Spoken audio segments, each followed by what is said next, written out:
The Murdaugh dynasty: how power, money, and murder destroyed a family. For nearly 100 years, one family controlled the law in a small part of South Carolina. They decided who went to prison, who walked free, and which cases quietly disappeared. They were judges, prosecutors, and legal royalty. And then one night, two members of that family were brutally murdered.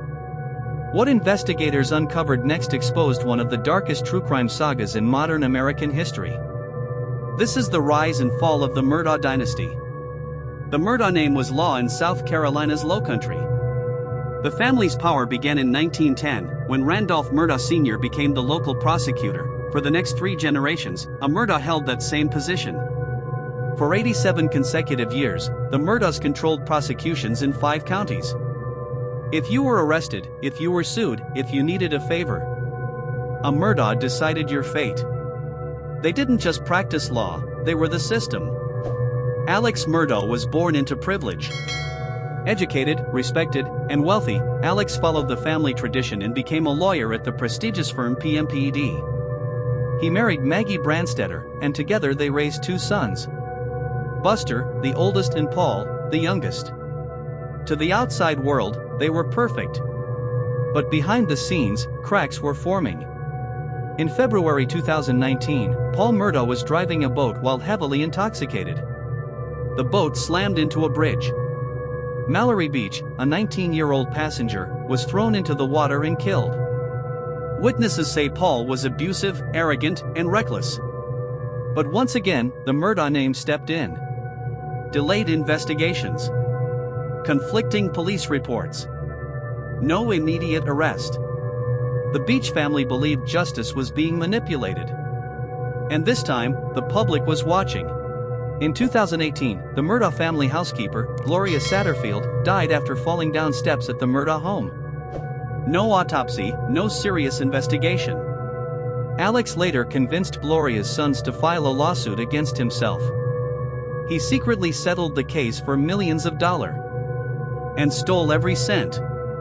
This would later become one of the most damning financial crimes in the case. Investigators later uncovered fake bank accounts, forged signatures, insurance fraud, clients robbed of settlement money.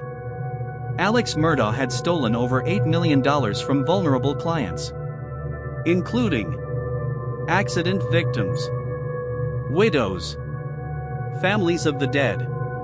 He was addicted to opioids and desperate to keep his life from collapsing.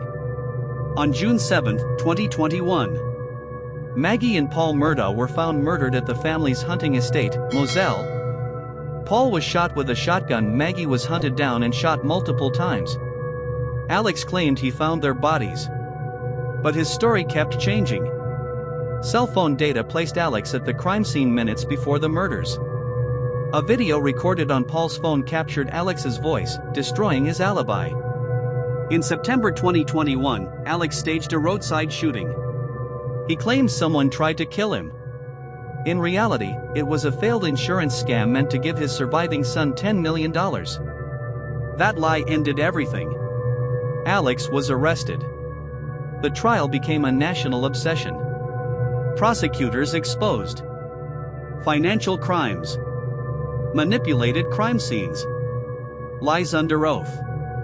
Alex cried, he denied murder. But the jury didn't believe him. In March 2023, Alex Murdaugh was found guilty of murdering his wife and son.